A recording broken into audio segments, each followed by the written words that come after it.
Assalamualaikum warahmatullahi wabarakatuh. Anak ibu sekalian, hari ini kita akan membahas tentang listrik statis dan kapasitor. Kalian buka modul halaman 13. Untuk yang awal kita bahas dulu tentang hukum Coulomb. Hukum Coulomb. Pada pembelajaran listrik dinamis kemarin, kita sudah tahu bahwa listrik itu memiliki dua muatan positif dan muatan negatif. Yang kita bahas sekarang adalah gaya yang dialami oleh dua buah muatan listrik. Nah, jika dua buah muatan kita dekatkan, maka di antara kedua muatan itu akan muncul sebuah gaya. Gaya yang dihasilkan itu disebut dengan istilah gaya Coulomb. Jadi gaya Coulomb ini gaya yang dialami oleh dua buah muatan apabila kita dekatkan. Untuk membahas berapa besarnya gaya Coulomb, bisa kalian lihat rumus pada halaman 13. F sama dengan K dikali Q1 kali Q2 per R kuadrat. Ini besarnya gaya Coulomb. Atau lebih mudah menghafalnya, bisa kan hafal dengan istilah kakiku retak-retak. Itu besarnya gaya Coulomb di antara dua muatan listrik. Yang nilai K adalah nilai konstanta yang nilainya sudah ditetapkan 9 kali 10 pangkat 9 Newton meter kuadrat per Coulomb kuadrat. Q1 dan Q2 adalah muatan listrik. Yang R adalah jarak di antara kedua muatan.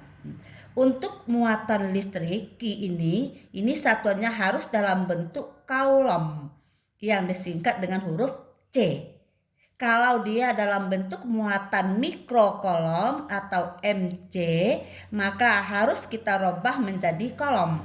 1 mikrocoulomb nilainya 10 pangkat min 6 Coulomb. Sementara R adalah jarak pisah antara kedua muatan. Ini satuannya harus dalam bentuk meter. Untuk lebih memahaminya, kalian buka modul halaman 15. Kita coba bahas soal nomor 1. Soal nomor 1. Yang diketahui di situ Q1 sama dengan 2 mikrocoulomb. Q2 sama dengan min 8 mikrocoulomb. Kemudian R-nya sama dengan 4 cm. Yang ditanya di situ berapa gaya yang dihasilkan oleh kedua muatan, berarti berapa nilai F-nya. Sebelum kita masukkan nilai masing-masing variabel ini dalam rumusnya, maka harus kita rubah dulu satuan. Q1 berarti 2 kali 10 min 6 Coulomb. Q2 min 8 kali 10 pangkat min 6 Coulomb. Yang R sama dengan 4 kali 10 pangkat min 2 meter. Kalian jadikan bilangan berpangkat supaya mudah kita operasikan. Ditanya di situ berapa F-nya. Kita sudah tahu rumus F adalah kakiku retak-retak. F sama dengan K kali Q1 kali Q2 per R kuadrat. Konsep untuk gaya Coulomb dan kuat medan listrik, tanda pada muatan tidak kita masukkan dalam operasi matematiknya. Yang kita masukkan adalah nilainya saja. Kenapa tidak dimasukkan tanda? Karena tanda ini nanti akan menunjukkan arah gayanya. Gaya tarikkah dia atau gaya tolakkah dia. Jadi yang kita masukkan sekarang adalah nilai angka saja. Sama dengan K, nilai sudah ada 9 kali 10 pangkat 9. Q1 2 kali 10 pangkat min 6. Q2 8 kali 10 pangkat min 6 dibagi R 4 kali 10 pangkat min 2. Karena R-nya kuadrat berarti nilainya juga kita kuadratkan. Sama dengan 9 kali 10 pangkat 9. 2 kali 8 berarti 16 kali 10 pangkat min 6 tambah min 6 min 12 dibagi 4 kuadrat dapat 16 kali 10 min 2 kali 2 berarti di sini min 4 min 16 habis. Tinggal sekarang yang di atas 9 kali 10 pangkat 9 tambah min 12 berarti di sini min 3. Dibagi di sini 10 pangkat min 4. Jadikan dalam bentuk kali, berarti naik ke atas. Jadi di sini 9 kali 10 pangkat min 3 kali 10 pangkat 4 sama dengan 9 kali 10 min 3 tambah 4 berarti 1 sama dengan 90 Newton. Apakah yang dihasilkan ini gaya tarik atau gaya tolak? Kita lihat muatan yang terlibat. Q1 positif, Q2 negatif. Berarti gaya yang dihasilkan adalah gaya tarik menarik.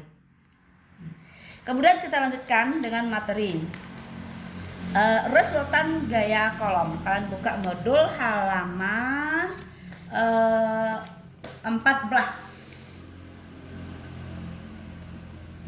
Resultan gaya kolom.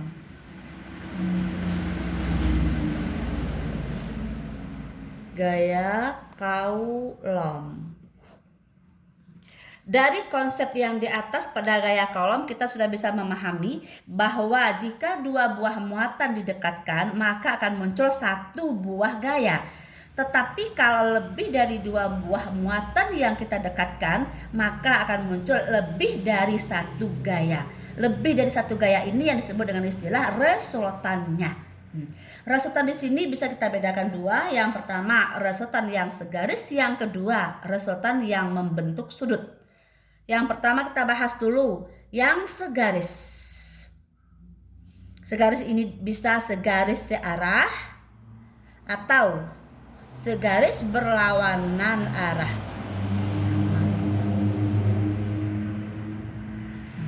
Kita lihat, kita misalkan kita anggap di sini Q1 positif. Q1 kita anggap positif. Kemudian Q2 kita anggap negatif. Q2 kita anggap negatif atau nanti Q3 kita anggap lagi positif. Boleh, terserah kalian. 3 buah muatan. Kemudian kita tentukan dulu jarak antara kedua muatan. Q1 dengan Q2 berarti ini kita anggap R-nya sebagai R12. Boleh R21 terserah kalian. Q2 dengan Q3 ini kita anggap di sini jaraknya sebagai R23 atau R32. Boleh juga. Misal ditanya sekarang berapa besarnya gaya kolom pada F1. Kita lihat Q1 dipengaruhi oleh dua buah muatan. Ada muatan Q2 dan ada muatan Q3. Kita lihat satu persatu. Q1 dengan Q2. Q1 positif, Q2 negatif. Maka yang muncul adalah gaya tarik menarik. Kenapa gaya tarik menarik? Karena yang didekatkan ini adalah tidak sejenis. Berarti gaya yang muncul gaya tarik menarik atau dia saling mendekat. Berarti kita lukis di Q1 ini ke arah Q2. Ini adalah nilai F12. Kemudian Q1 dengan Q3. Q1 positif, Q3 positif, berarti dia sejenis. Yang muncul apa? Gaya tolak menolak. Gaya tolak berarti dia harus menjauhi muatan yang kedua. Berarti arahnya kita tarik dari Q1 ke arah kiri. Kenapa kiri? Q1, Q3 sejenis berarti tolak menolak. Di sini berarti ditulis dalam bentuk F13. Maka nilai F1-nya sama dengan pada Q1 sekarang ada dua buah gaya. Gaya F12 dan gaya F13. Dia segaris tapi berlawanan arah. Kita memakai konsep vektor. Arah ke kanan positif, arah ke kiri negatif. Berarti F1 kita tulis di sini F12 dikurang F13. Ini rumus pada F1. Bagaimana cara mencarinya nanti? Kalian cari satu persatu. Misal F12 maka rumusnya Q yang terlibat Q1 dan Q2. R-nya berarti jarak muatan 1 dan jarak muatan 2 berarti R12. Mencari F13 sama dengan K K dikali muatannya Q1 dengan Q3. R-nya jarak antara R1 Q1 dengan Q3. Dapat hasil kalau masukkan ke rumus dapat F1-nya. Ya. Kemudian kita misalkan Q2, misal berapa gaya pada Q2? Q2 dipengaruhi dua muatan juga, berarti Q2 dengan Q3. Dia di sini kita lihat tidak sejenis, berarti tarik menarik. Maka arah ke kanannya adalah F23. Arah ke kiri ini berarti di sini adalah F21. Maka nilai F2-nya sama dengan F23 dikurang dengan F21 karena dia segaris tetapi tidak searah. Kemudian kita lihat contoh yang kedua. Kalau dia sama-sama searah, kita misalkan Q di sini negatif, kita anggap Q1 negatif, ini negatif, Q2-nya kita anggap di sini negatif juga. Ini jaraknya masing-masing. Kita anggap di sini ditanya berapa F3. F3 berarti gaya pada muatan ketiga dipengaruhi oleh dua muatan Q2 dengan Q1. Maka arah F32-nya dia sejenis berarti saling menjauh. Berarti arahnya ke kanan. Ini F32. Kemudian muatan ketiga dengan muatan pertama dia sama-sama sejenis, berarti tolak menolak, menjauhi muatan Q1, arahnya juga ke kanan. Berarti sini F31. Maka nilai F3-nya sama dengan, kita lihat F32 dengan F31 dia segaris tapi searah. Kalau dia searah sama-sama ke kanan atau sama-sama nanti dia ke kiri, kita tinggal jumlah saja. Berarti di sini F31 ditambah F32. Ini kalau resultan yang segaris, searah maupun yang berlawanan arah. Sekarang yang kedua, kalian lihat modul halaman 15. Modul halaman 15. Di situ resultan gaya kolom yang membentuk sudut. Misal, yang kedua berarti yang membentuk sudut. 2 yang membentuk sudut. Kita misalkan ini negatif. Ini kita anggap sebagai Q1 boleh, terserah. Yang ini kita anggap positif Q2, dan yang di sini kita anggap juga negatif boleh. Negatif, anggap sini negatif Q3. Atau positif, terserah gitu aja. Ini Q1 dengan Q2 berarti ini R12. Q2 dengan Q3 berarti di sini R23. Ini Q1 dengan Q3 berarti di sini R13. Misal ditanya sekarang berapa nilai F3-nya, berapa nilai F3? F3 berarti gaya, resultan gaya pada muatan ketiga. Kita lihat Q3 dengan Q1 sama-sama sejenis. Maka arah F32-nya saling menjauh. Menjauh berarti kita tarik arah ke bawah lurus ya. Ini kalian tidak pakai roll saja. Berarti kalian tarik dengan roll lurus. Berarti di sini F31. Kemudian 3 dengan 2 berarti negatif positif. Dia saling tarik menarik. Kita tarik gayanya ke arah Q2. Ini berarti di sini F32. Yang ditanya sekarang F3-nya. Ini 2 buah gaya. Berarti kita lukis memakai prinsip vektor. yang jajaran genjang. Kita lukis dengan memakai metode jajaran genjang. Kita tarik, kemudian ini sama dengan F31 bertemu pada satu titik. Kita tarik dari pangkal vektornya. Ini pangkal vektornya, berarti inilah nilai F3.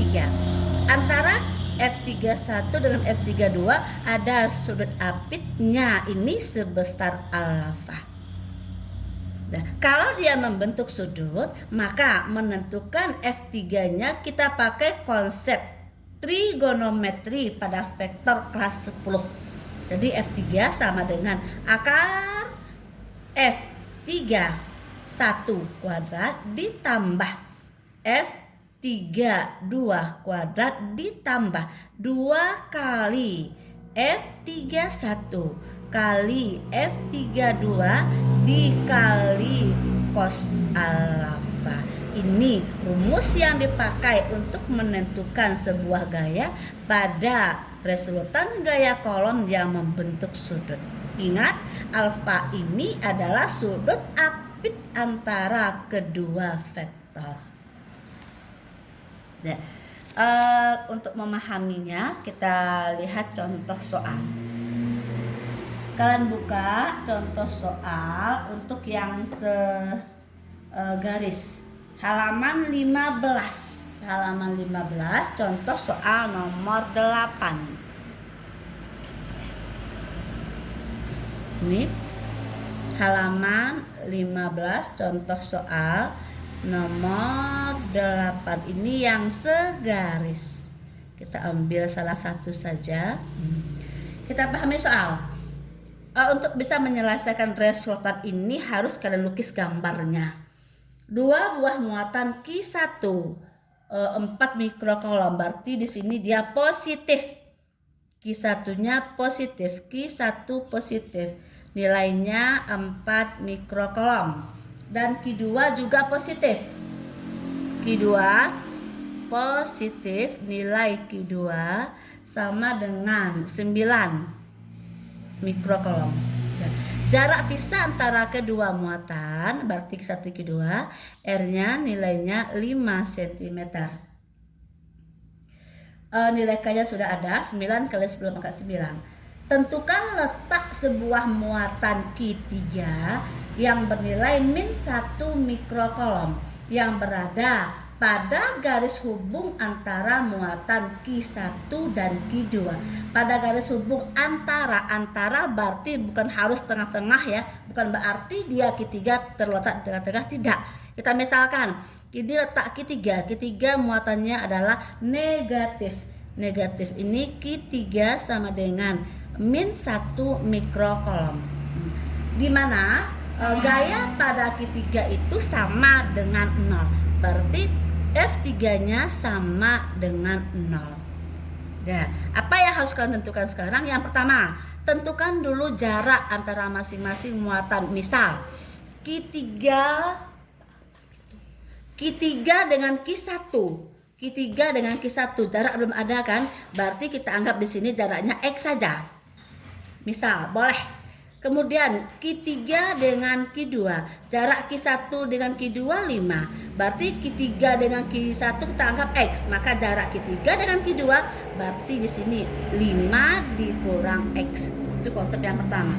Yang kedua, kita tentukan berapa buah gaya yang terlibat. Q3 dengan Q1 negatif, ini positif, berarti tarik menarik, maka arah F31-nya ke arah Q1. Ini F31. Kemudian Q3 dengan Q2 juga tarik menarik karena berlawanan muatannya, berarti di sini F32. Maka nilai F3 di sini, maka gaya pada Q3 ada 2 buah, F32 dan F31. Yang kanan positif, yang kiri negatif, berarti sama dengan F32 dikurang F31. Kita masukkan nilai F3-nya tadi, maaf, di sini bukan F2, F3. F3-nya 0 sama dengan F32 dikurang F31. Pindah ruas salah satu, Maka di sini F31 sama dengan F32.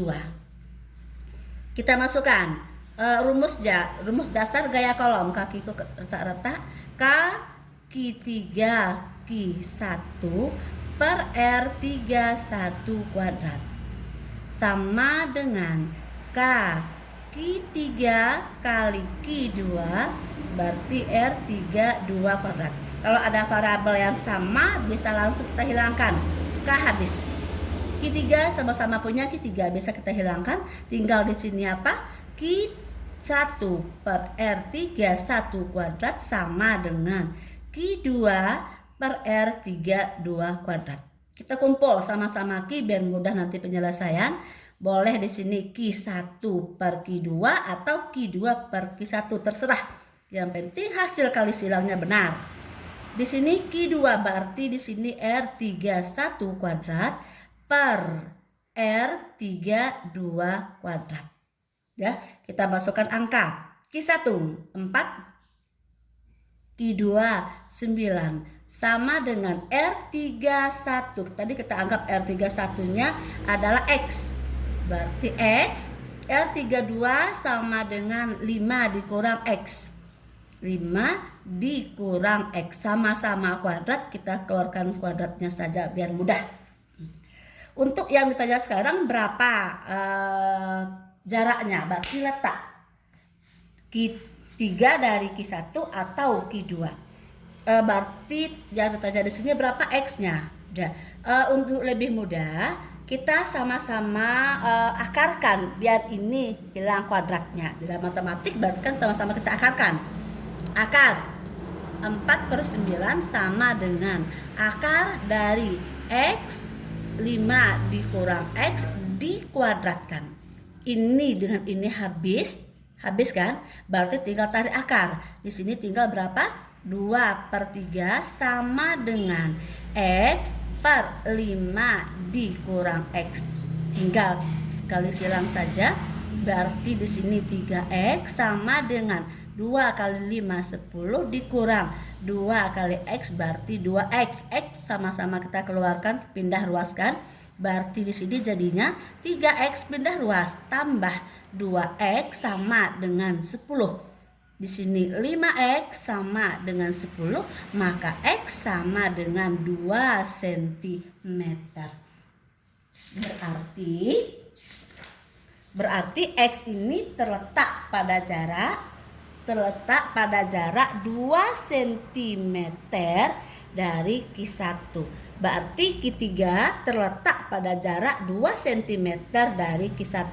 Kalau dari Q2 berapa? Tinggal kurang. Berarti X-nya 2, berarti 5 dikurang 2 dapat 3. Maka letak Q3 2 cm dari Q1 atau Q3 terletak pada jarak 3 cm dari Q2. Ini resultan yang segaris.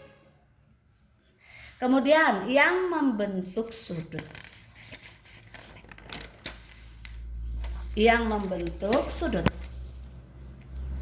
Kalian perhatikan soal di modul halaman 16. Halaman 16.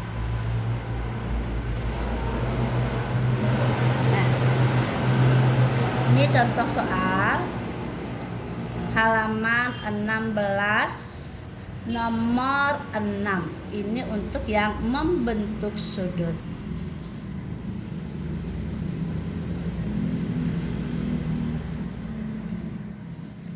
Yang membentuk sudut. Kita lihat gambar di situ. Q3. Di sini sama-sama positif semua.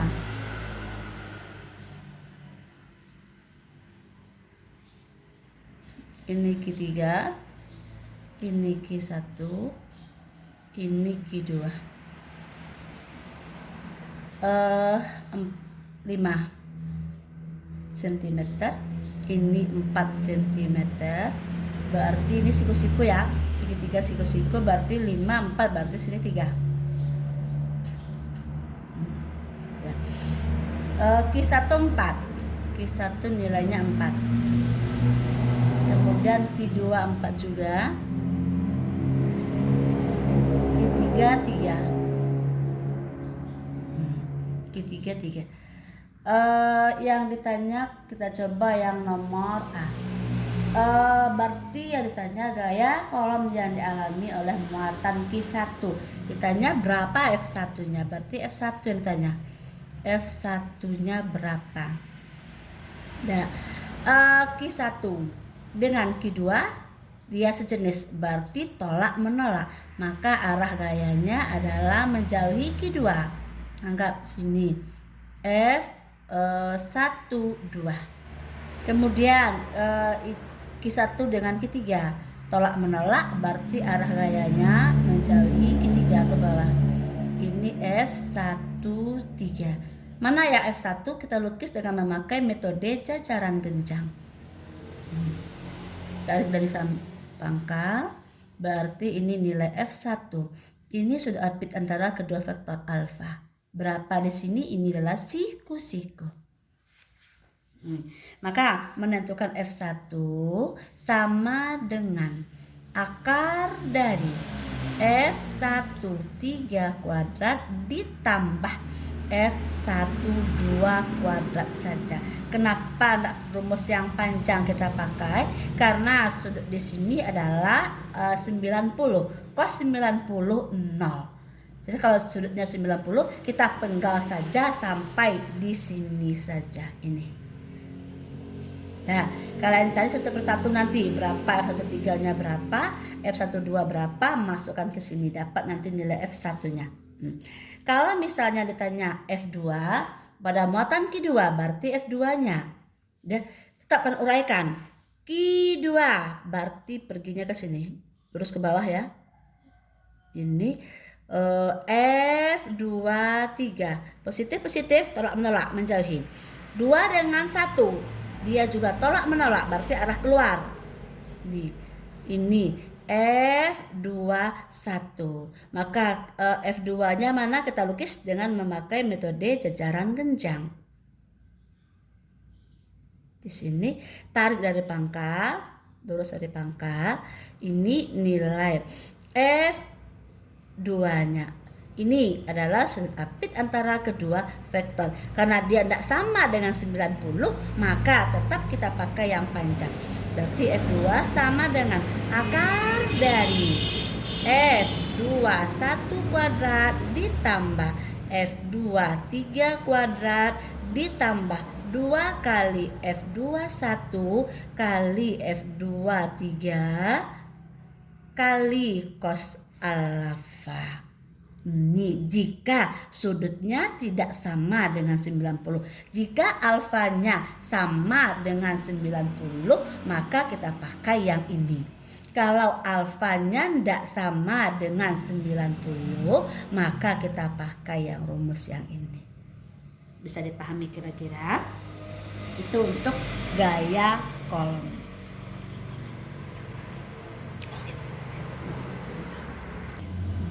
Itu pembahasan untuk gaya kolom yang segaris dan yang membentuk sudut. Untuk bisa kalian pahami konsep itu, kalian bisa mencoba membahas tentang soal-soal yang ada di modul tentang gaya kolom baik yang segaris maupun yang membentuk sudut.